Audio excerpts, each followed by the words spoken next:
दोस्तों नमस्कार, मैं रविगिरी बाबा और आप देख रहे हैं मेरा यूट्यूब चैनल रविगिरी बाबा का सच।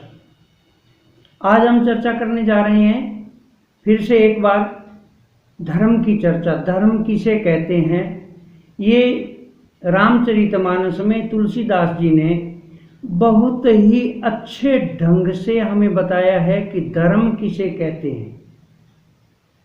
ये बात तब की है जब विभीषण कुछ संकोच में पड़ जाता है रावण की शक्ति को देखकर।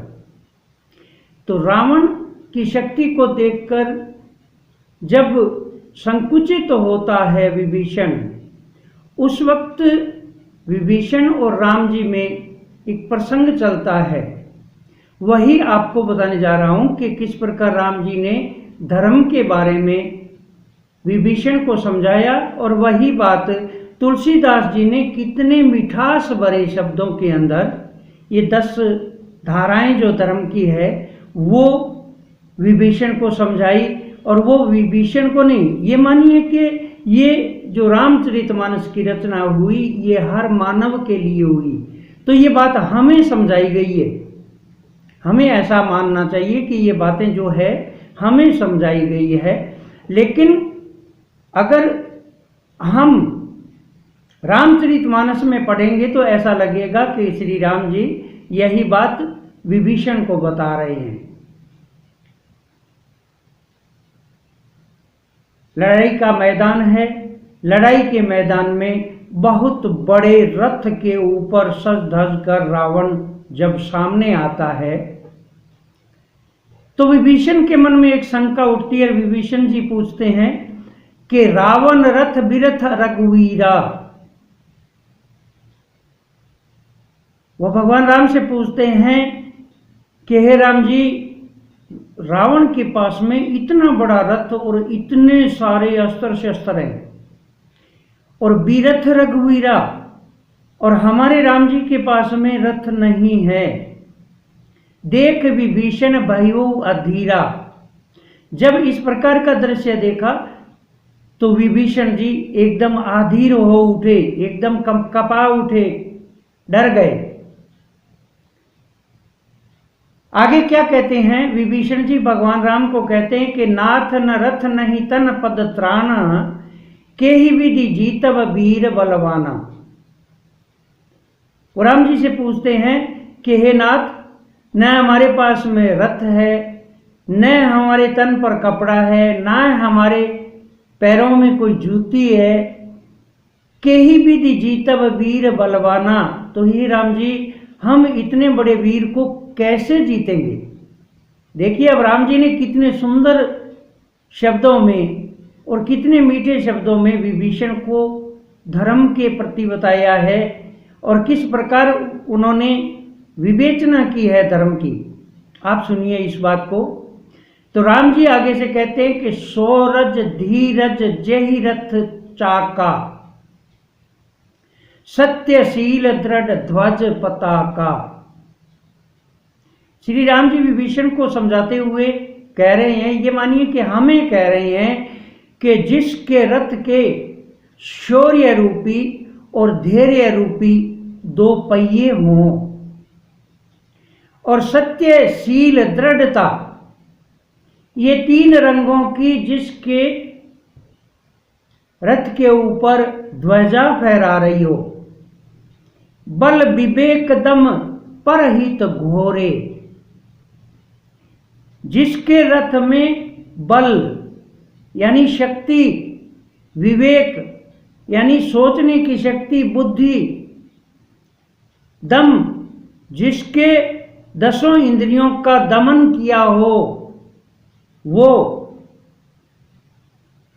और परहित, परहित यानी हर पराये इंसान की भलाई करना। ये 4 बल विवेक दम और परहित, ये 4 रथ में घोड़े जुड़े हों। क्षमा कृपा समता रजु जोरे, और जिसके दिल में क्षमा है और जो कृपा निधान है और जो समान भाव रखता है, सब में समता रखता है। तो क्षमा, कृपा और समता, इन तीनों को रज्जु नाम रस्सी का होता है। बताया कि उन घोड़ों की लगाम की रस्सियां जो है वो क्षमा, कृपा और समता रूपी रस्सियां हैं, जिनके द्वारा उन घोड़ों को वश में किया गया है। ईश भजन, आगे बताए, ईश भजन, ईश्वर का भजन करना। सारथी सुजाना, ईश्वर का भजन करने वाला जिस घोड़े के रथ का सारथी हो, घोड़ों से जुड़े रथ का सारथी हो। विरत चरम संतोष कृपाना, और विरक्ति रूपी हाथ में ढाल हो और संतोष रूपी जिसके हाथ में तलवार हो। देखिए कितने सुंदर शब्दों के अंदर रावण का और श्री राम जी का भेद बताया है कि रावण के पास में क्या चीज है और श्री राम जी के पास में क्या चीज है। तो दान परस बुद्धि शक्ति प्रचंडा, जिसके दिल के अंदर दान रखने की शक्ति हो, तो दान रूपी फरसा जिसके हाथ में है, और बुद्धि रूपी शक्ति जिसका प्रचंड तेज भाला हो। बर विज्ञान कठिन को दंडा, विज्ञान रूपी जिसके पास में ज्ञान रूपी, विज्ञान रूपी ज्ञान को विज्ञान में मिलाने की शक्ति को विज्ञान का है। ऐसे ऐसे कठिन चीजों को सेकंड में चलते चलते हल करने की शक्ति को कहा है कि जिसके पास में ये चीज है उसके आगे कोई भी चीज कठिन नहीं है। अमल अचल मन त्रोण समाना, ए मल, जिसके किसी प्रकार का मल नहीं हो मन में। ए चल, जो कहीं भी अपने मन को चलायमान नहीं होने देता। जिसका मन स्थिर है उसके समान कोई विजेता नहीं है। मन के लिए भी कहा है। बहुत अच्छी बात बताई है कि जिसका मन अमल हो यानी मल रहित हो और अचल हो, जो स्थिर हो। सम जम नियम शीली मुख नाना, सम का मतलब समानता, जम का मतलब यम नियम, जम नियम यानी यम और नियम। ये आपने प्राणायाम, जम, नियम वगैरह ये आपने ध्यान धारणा समाधि वगैरह सुना होगा, वो यम नियम। शीली मुख नाना, और जिसके स्वभाव में शीलता भरी हो। कवच अभेद, ऐसे जिसमें गुण हो उसका अभेद कवच होता है। ये सब चीजें मिलके एक अभेद कवच बनती है। किसकी? विप्र गुरु पूजा। कवच अभेद विप्र गुरु पूजा, सबसे बड़ा कवच है गुरु का और ब्राह्मण का, पंडित का पूजा करना। यही सम विजय उपाय न दूजा, इसके सिवाय दूसरा कोई उपाय नहीं है जीत हासिल करने का। जिसके पास में ये 10 चीजें हैं उसकी जीत अवश्य होती है।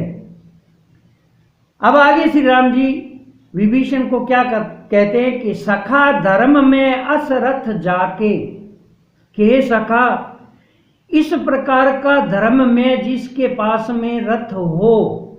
जीतन कहन कतहु रिपुता के, श्री राम जी कहते हैं कि ऐसे रथ के ऊपर जो इंसान चढ़ा हुआ है उसके आगे बड़े बड़े रिपु, बड़े बड़े दुश्मन हार जाएंगे। हमारी जीत कैसे नहीं होगी? हमारी जीत होगी। तो मैंने एक वीडियो पहले बनाया था, धर्म की 10 धाराएं आपको बताई थी।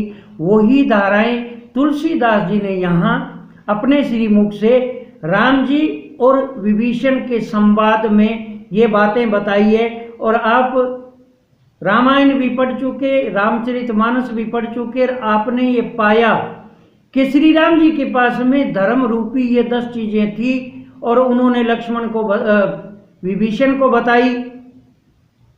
और ये सत्य बात हुई कि बड़े बड़े हार गए, पूरा राक्षस वंश खत्म हो गया, रावण खत्म हो गया और श्री राम जी विजित हुए।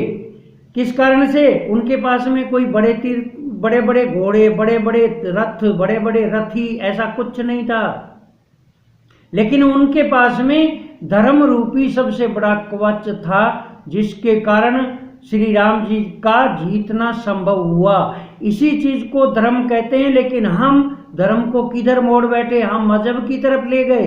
किसी से पूछते हैं तुम्हारा धर्म क्या है, तो सामने से जवाब आता है हम हिंदू हैं, हम मुसलमान हैं, हम सिख हैं, हम ईसाई हैं, हम बौद्ध हैं, हम फलाने हैं फलाने।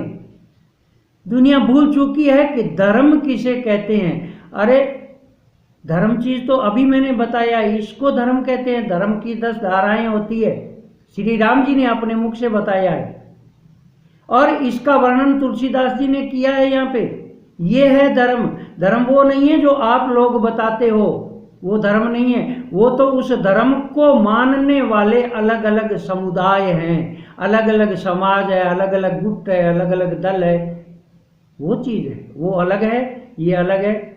तो दोस्तों इस धर्म को आपको समझना है, धर्म किसे कहते हैं, और जो धर्म के ऊपर चलेगा उसकी विजय अवश्य होगी। जय श्री राम, नमो नारायण, सत श्री अकाल, सभी को राम राम, धन्यवाद।